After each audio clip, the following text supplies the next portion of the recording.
Hi, and thank you for joining us for another episode of The Best Kept Secrets in Healthcare, where we share the secrets with you you're not going to find anywhere else, not going to find it on mainstream media from your medical doctors and newspaper TVs. So today, Dr. Hartman and I decided it's a good time to talk about healthcare versus crisis care and what that really means. So, right now we talk a lot about, just after the election last year, there's still a lot of talk about Obamacare and healthcare and the healthcare problems and the costs and the fees about healthcare. Well, they keep referring it to a healthcare system, and the system that we're in now, primarily in America, the primary system is the medical system. Right. And the medical system is the furthest thing from a healthcare system. But it's kind of like life insurance, You're not insuring against life, right? You're actually insuring against death, but who would buy death insurance, right? Health insurance or life insurance sounds a lot better than death insurance. So same thing with sick care or disease care doesn't sound as good as, say, health care. But the system we're in right now, quite frankly, is the furthest thing from a healthcare system. There's no question. I just want to add on to the great point that you just made. I literally just took out a life insurance policy.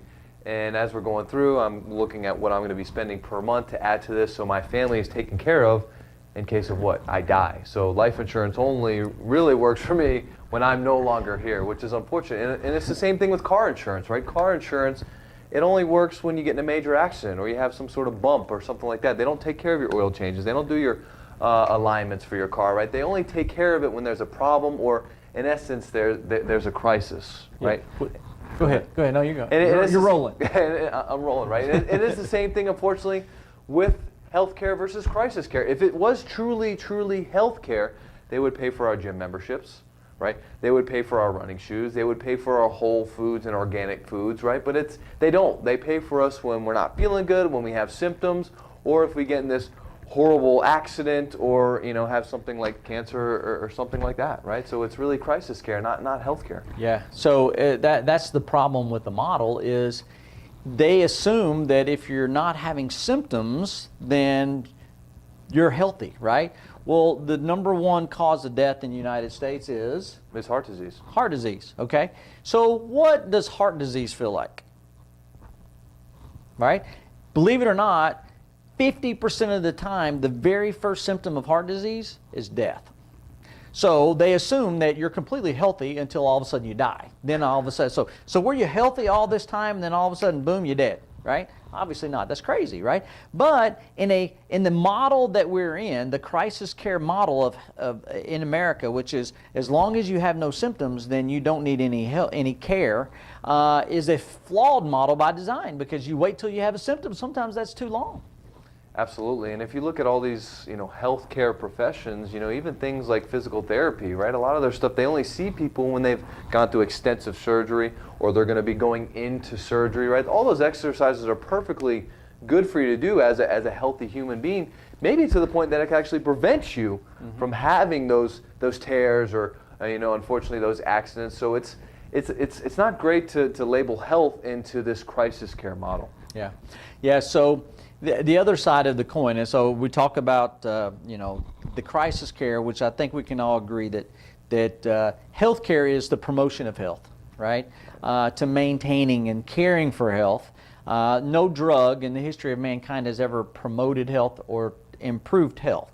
Okay, it's basically medications or poisons that you take at a certain dosage to try to counter whatever symptom you have. So if your nose is running, you take a medication that has the side effect of drying sinuses. If your sinuses are stopped up, you take a medication that has a side effect that causes sinuses to drain. So it's no promotion of health, it's a treating of symptoms. Just like if you have a headache, and you take a Tylenol, it's not fixing the headache, right? I mean, it doesn't promote health. It makes you don't feel it anymore because the medication numbs the issue, but it doesn't fix anything. So it's really just putting a Band-Aid on every crisis or cutting out whatever they think may be the crisis. And I've never heard of anybody having a health problem because they had too many body parts.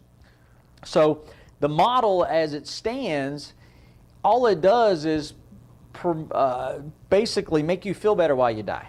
Exactly, and that's a great point. So for instance, say we have a person that has headaches, and then we have someone like myself that does not have headaches.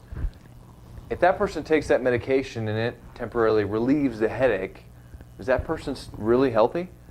So say you take a person who is healthy, like myself, who doesn't have headaches, and I take that medication, am I healthier or less healthy from taking medication? See, that's where this whole crisis care model doesn't make sense. If we have a sick person and they're taking medication to get well, it doesn't make sense. Why would a healthy person taking medication expect to get well also? Or, just like I alluded to, why would a sick person take medication in order to get healthy? It just doesn't balance out. It doesn't make sense. And as we know, the United States makes up 5% of the world's population, the entire globe, and they consume 70% of the world's drugs, 80% of the world's pain medication, and actually of 2016, there was an estimated 4 billion, that's billion with a B, prescriptions written last year. That's an average of about 12.2 prescriptions per person over the year, and that's like, you can think, well, I know, I'm on 10 or so. It's scary because myself and Dr. Drury, we haven't been on medication for many years, so who's making up for the difference? And unfortunately, it's our office that sees that. I mean, we've seen people upwards of 45 different medications. There's no way in their clinical research trials that they've seen how 45 different drugs have caused this series of reactions, and there's no way you can think that can make you healthy. And this crisis care model is, unfortunately, getting people more sick. We are a way over medicated population. That's also why we rank so low in the World Health Organization. We rank 43rd in the top 80 countries in overall health, 79 out of 80, 79th in value, meaning because for one, we're more expensive than any other country, more than double the next most expensive country as far as how much money is spent on healthcare per person in the United States. We throw money at diseases, at symptoms, hoping that that's going to make people well, and a lack of symptoms has never fixed anything. It just masks it, like we said, while you get sicker, until ultimately it becomes a bigger problem. So we have a serious issue in the United States because if we spent more time in health care instead of crisis care, and then we would all be a lot healthier, live a lot longer, as we say, add life to your years and years to your life. There's no question. I do want to make, and Dr. Drury will say the same thing, a huge disclaimer.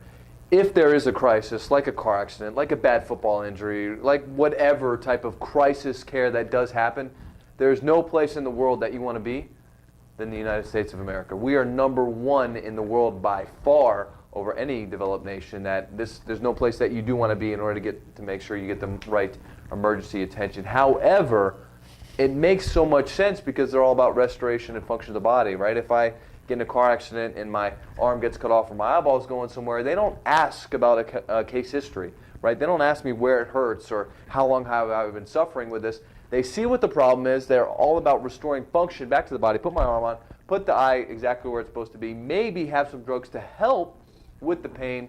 But again, that is their ultimate goal, is restore function of the body, and that's truly what real healthcare is. Yeah. And so from our standpoint, our objective is to allow the body to function at its optimal level. Okay? Now, what that means is, for one, we have to restore balance within the body, and for two, we have to remove any stresses or hindrances to the body. Mm-hmm. And while we're doing that, medications actually are stressors to the body. So we see people that are trying to restore their health in the crisis care model, and it doesn't work because you can't add a stress to a stressed body. Like Dr. Hartman was saying, if he's healthy and he takes a medication that would make him sick, why would you think if somebody's sick they take a medication that would make them well? Well, the same thing is in this situation, the difference between crisis care and health care. You can improve health, but you can't improve health by adding a stress, okay? You can't put a poison or a chemical in the body and make somebody healthier. It's physically impossible. The only thing that's ever healed anything in the history of mankind has been your body itself. All healing comes from within. Medications don't improve it. If anything, it hinders it. So you need to be careful when you're in a crisis care model. Is it truly a crisis? Like Dr. Hartman said, if you roll your car down the interstate and you got broken bones, and That's true crisis, and that's where they shine. But a migraine, sleeping problems, digestive disorders, those are not typical crisis situations, life or death situations that need crisis care. Right. And we're not here to bash medicine or talk badly about the medical profession. We're here to give information, and ultimately we're here to put the responsibility back on you and your health, because there is only one person responsible for your health. That's not your mom, that's not your dad, that's not your wife or your kids. There is only one person responsible for your health. So we advise you to make sure you take the proper steps to make sure you are experiencing true health care and not allowing someone else to basically only take you for crisis care. Well, speaking of that, one of the major things you can do to improve your health, to create health, or to care for your health, is to make sure your head's on straight. And so as upper cervical doctors, that's our specialty. If one of the bones is out of the line at the top of the neck, it can do two things. One, it throws your brain off balance. The brain doesn't like it, so your body will compensate by twisting, turning, contorting it till it gets to the head level. What that does is creates weaknesses in the musculoskeletal, the neck, the upper back, lower back, hips, legs, knees, feet. Over time, gravity pushing down, those compensations become weaknesses that can result in neck pain, arm pain, back pain, leg pain, foot pain, knee pain, hip pain. So taking a medication to mask that is never going to fix it. You may not feel it, but it's still there until eventually maybe you have degenerative discs, maybe you have herniated disc, maybe you have sciatica, maybe you have pain going down the arms, etc. So the other thing that happens when the head gets out of balance, or when your head's not on straight, is it puts pressure on the nerve system, specifically the brainstem. That can interfere with communication from your brain to your heart, liver, lungs, kidneys, your stomach, anywhere in your body. So if it doesn't get the full message from the brain, it doesn't work the way it's supposed to. When that happens, real sickness, disease processes set in. So in order to restore health, the only way to really fix or restore health is to find what's interfering with your health, remove the interference, allow the innate or inborn healing potential that you were born with to take place, and allow the body to restore its own health. Absolutely. If you're interested in getting on this journey and really living in a true healthcare model, again, the responsibility is back on you. We will do everything in our power to make sure that you're living clear, as we would say. There is no pressure at the top resulting in all this dysfunction or dis-ease, but that's up to you to take that next step. If you're not functioning the way if you're not living life to the fullest, if you've been in that crisis care model maybe for long enough and you're tired of taking the medications and looking at potential surgeries, please, for you and your health and the health of your family, find an upper cervical doctor near you. You can Google, you can look around. If you can't find one near you, call our office. We'll find one for you. If you're in the Charlotte area, call our office. Let's get you in. Let's do a free consultation. We never charge for a consultation to find out what's literally causing your health problem, interfering with your normal function. And once we know the cause, then we'll know if it's something we can help you with. If it is, we'll explain to you what we need to do to fix it. If we can't, we'll find someone that can. Absolutely. If you guys want to get to the cause and not just worry about treating the effects, let's experience healthcare together. So again, thank you for tuning in to this episode of the Best Kept Secrets in Healthcare, where we're going to teach you the things that you're not going to hear anywhere else. In this case, now you know the difference between healthcare versus crisis care, what to do about it, how to get out of the crisis care model and back into the healthcare model, and find an upper cervical doctor near you. Do yourself, do your family a favor, and thanks for tuning in. And if you like the information you heard, please share it with other people that you care about. Thank you for tuning in. We'll see you next time.